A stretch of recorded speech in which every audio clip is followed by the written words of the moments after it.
If you feel like you write the same dry, boring, predictable chord progressions every time you sit down to write music at your instrument or your DAW, I'm gonna help you fix that today. I wanna show you 13 of the most interesting, practical, and sometimes downright spicy chord progressions from video game music. And I'm giving you permission to steal these, use them in your own compositions and productions to take them to the next level. Our first progression is a staple in Western music. Check out this example in a rare lyrical piece of video game music that capped off one of the best video games of all time. This was a triumph. I'm making a note here, huge success.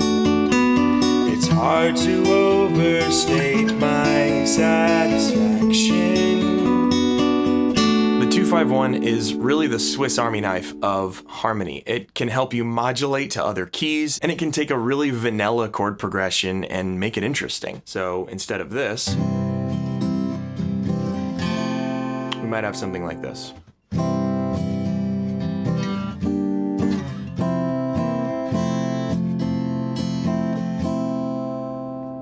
Pretty cool. So I made a course on the fundamentals of game composition, and I actually have an entire unit dedicated to the 251, including some free lessons that you can check out after this video if you'd like to go a little deeper. The link will be in the description. Now maybe you want to get back to the one chord, but you don't want to do it quite as strongly as in the case of a 251. Take a listen to this progression in the very first level of the very first game I ever played as a kid.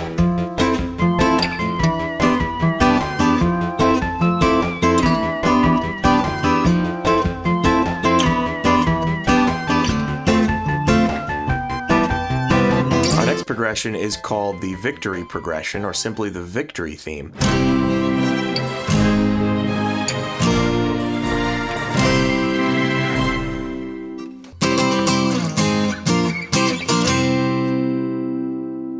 Now the real MVPs of this progression are, of course, the flat 6, flat 7 to 1. Now the flat 6 and flat 7 are actually chords that are present in the parallel minor key. So if we're in the key of C major, those chords we just played are technically in C minor. And so what we do is we play major, and we steal those chords or borrow them from the parallel minor to create this really cool ascending up the scale in only major chords feel. If you want to be like me and fool your non-jazz playing friends that you know something about jazz, there's no better way to do that other than maybe adding sevens to every chord than with a tritone substitution.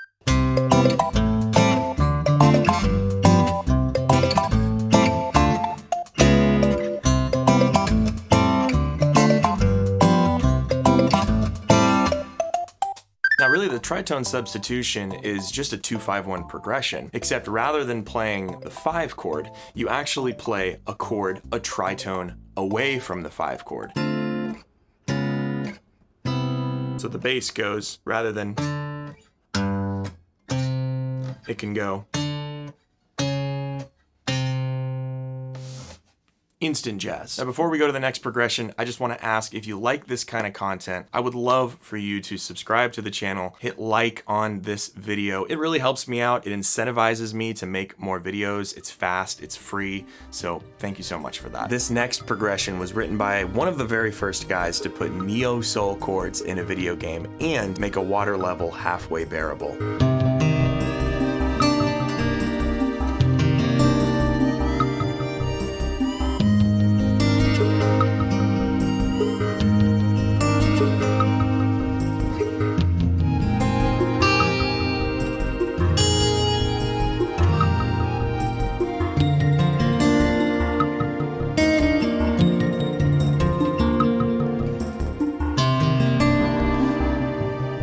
Really, the only takeaway that I have from this is just the power of adding extensions to your chords. Because when you listen to this song and you consider that it's really, the intro is only 2 chords, the C minor and the A flat major, that sounds pretty vanilla, but man, when you add that C minor 9, that's atmosphere right there. And the A flat major 7 sharp 11, spicy, delicious, I'll take another for the road. One of the best ways to improve as a melody writer is to write contrafacts. And that's when you take a song, you strip away the melody, but you keep the chord progression, and you write your own melody over top of it. I've included PDFs of all these chord charts as well as the MuseScore source files. You can download them, open them up in MuseScore, export the MIDI, bring them into your DAW, and start writing a contrafact today. The link to download will be in the description. As a child, I entered a sweepstakes on Cartoon Network to win this game and an N64, and as a neurotic little kid, I was terrified that they wouldn't accept my entry because of my terrible penmanship. Funny thing is, 20 years later, I would go on to interview the composer of this game on my podcast.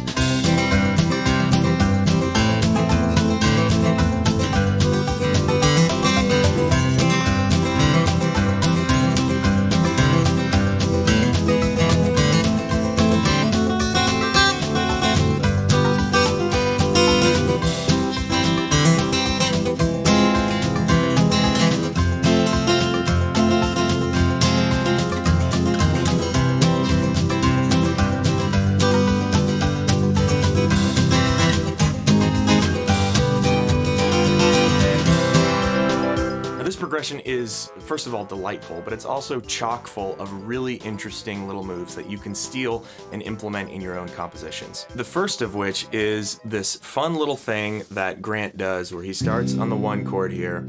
We go to the major 3. So that's not normal. Usually there's a minor 3. Then of course it goes. We got our major 2.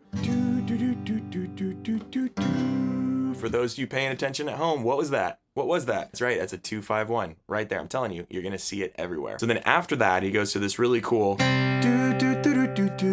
Then we got the augmented one. Now augmented is a raised 5th. Then we go to the 4th, then the minor 4. Just that progression is so fun. Then he tops it off with this really cool little 1 flat 6 5 little fun little chromatic move there. So there you go. 3 for the price of 1. Also, if you want to check out my interview with Grant, it's a really great one. I'll put the link in the description. This next track is a masterclass in writing fantasy music or just RPG music in general. And the secret is something called the Dorian mode.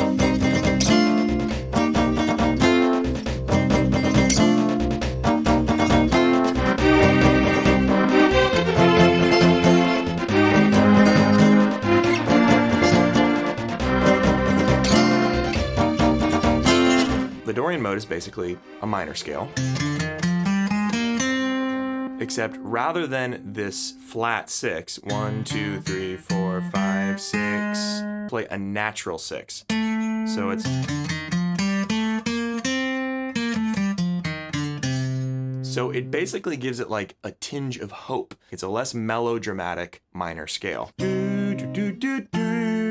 It hits that natural 6 really hard. Now, I'm not gonna say there's a secret to writing fantasy or RPG music, but man, if there is one, the Dorian mode is probably it. Our next progression is one of the most upbeat and fun songs for me to play, and ironically, it comes from the darkest entry in the Zelda franchise.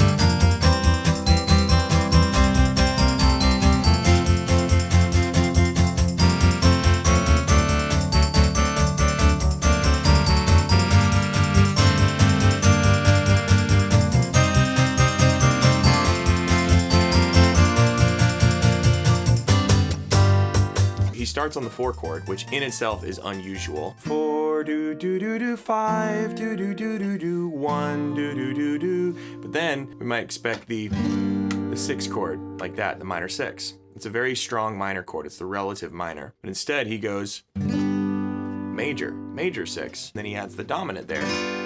So right there, that sounds very country. He's taking a minor chord, a very important minor chord, the minor 6 chord, and he's making it major as well as adding the dominant. We'd expect our 3 chord to be a minor chord, a D minor, in fact. But instead, it's actually a D major. And on top of that, it's a D7, which makes it even more country. He does it here with the 6 chord in the beginning of the A section. He does it here in the beginning of the B section, and then he does it again in the B section with this little inversion. Do, do, do, do, do, do, do, do, do. Now here's the official 2-5-1. Ready? 2 do do do do do 5 do do 1. See, there it is. I'm telling you guys, it's everywhere. Then end it with that nice little spicy 6 dominant chord. This next progression also comes from Majora's Mask, and it features a little harmonic move that every time I hear it, I swear it makes me want to cry. And I can't prove it, but I'm pretty sure Koji Kondo stole this from Bach himself. Check it out.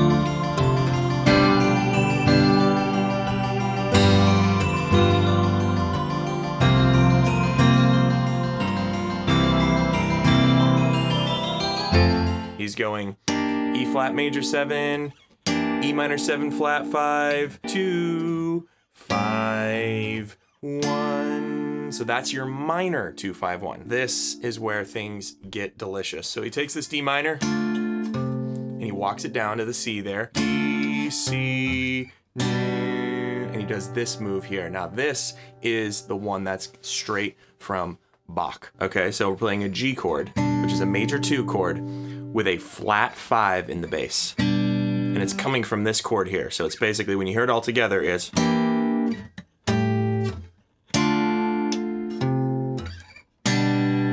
To me, that move is just absolutely gorgeous.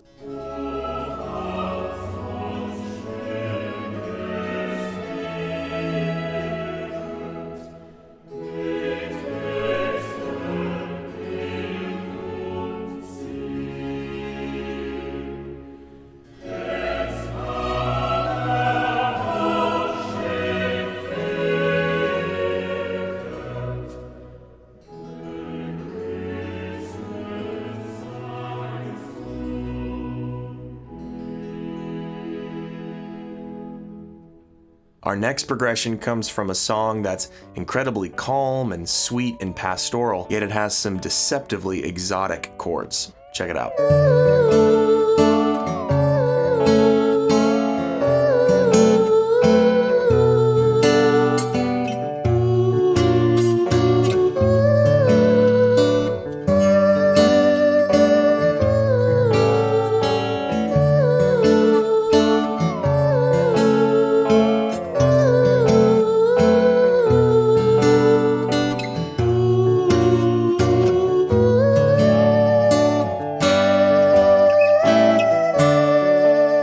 The entire piece really does resolve around that chromatically descending bass line, which, by the way, does not break from its chromatic descent the entire time. It's literally... But you don't necessarily feel that as trite because the chords around it are contextualizing it. And there are some really spicy chords. There's diminished chords, there's augmented chords. Because I think what Koji Kondo did is he didn't really set out, in my opinion, to write these really spicy chords. He probably said, okay, I have this really cool chromatically descending bass line. How do I create a harmony that supports that? Which is a really great writing strategy. If you're in a writer's block or if you're in a rut, try writing your bass line first and then trying to find the harmony that supports that bass line. This next progression is from one of Nintendo's most cinematic and dark first-party series. It manages to be epic and brooding and multi-layered, all without using a single minor chord.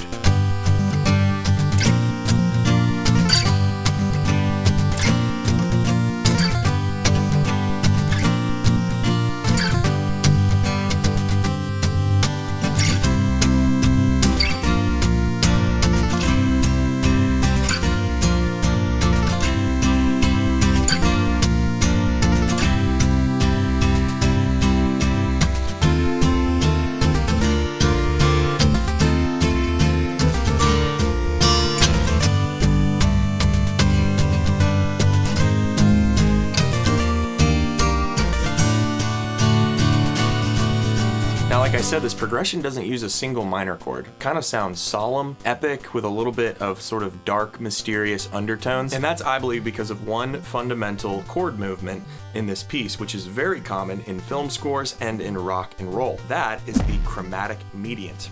Okay, this move right here.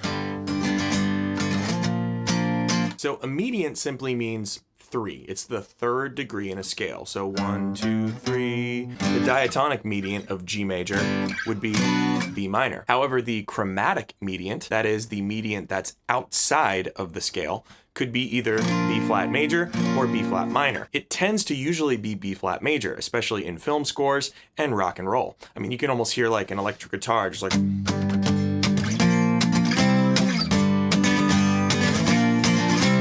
I think the lesson that I take away from this is that if your piece is sounding too melodramatic, too... and you need it to sound dark, but maybe not depressed, if that makes any sense.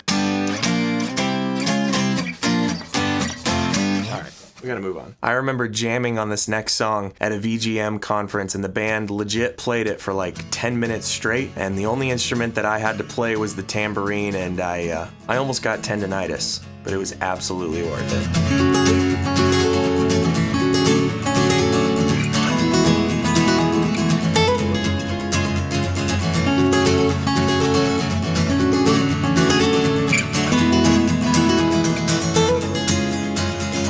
This is the closest thing to a secret to writing great Western or Latin influenced or showdown in the desert type music, and that is the harmonic minor scale. Now, the typical F sharp minor scale uses the flat 7, which sounds like this.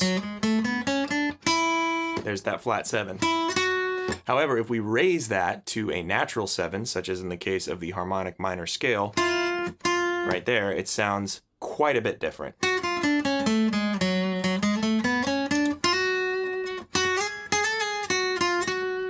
Right there, you immediately get this like, dude, where's the saloon? I got my 10-gallon hat. I got my 2 6-shooters. I'm ready to duel Johnny McGannis for taking all my cattle. I mean, that's what it does for me. I don't know about you. Our next song comes from a game that has absolutely no business having music this beautiful. It honestly kind of came out of nowhere, but it's become one of the most iconic, beloved, and covered video game songs of all time.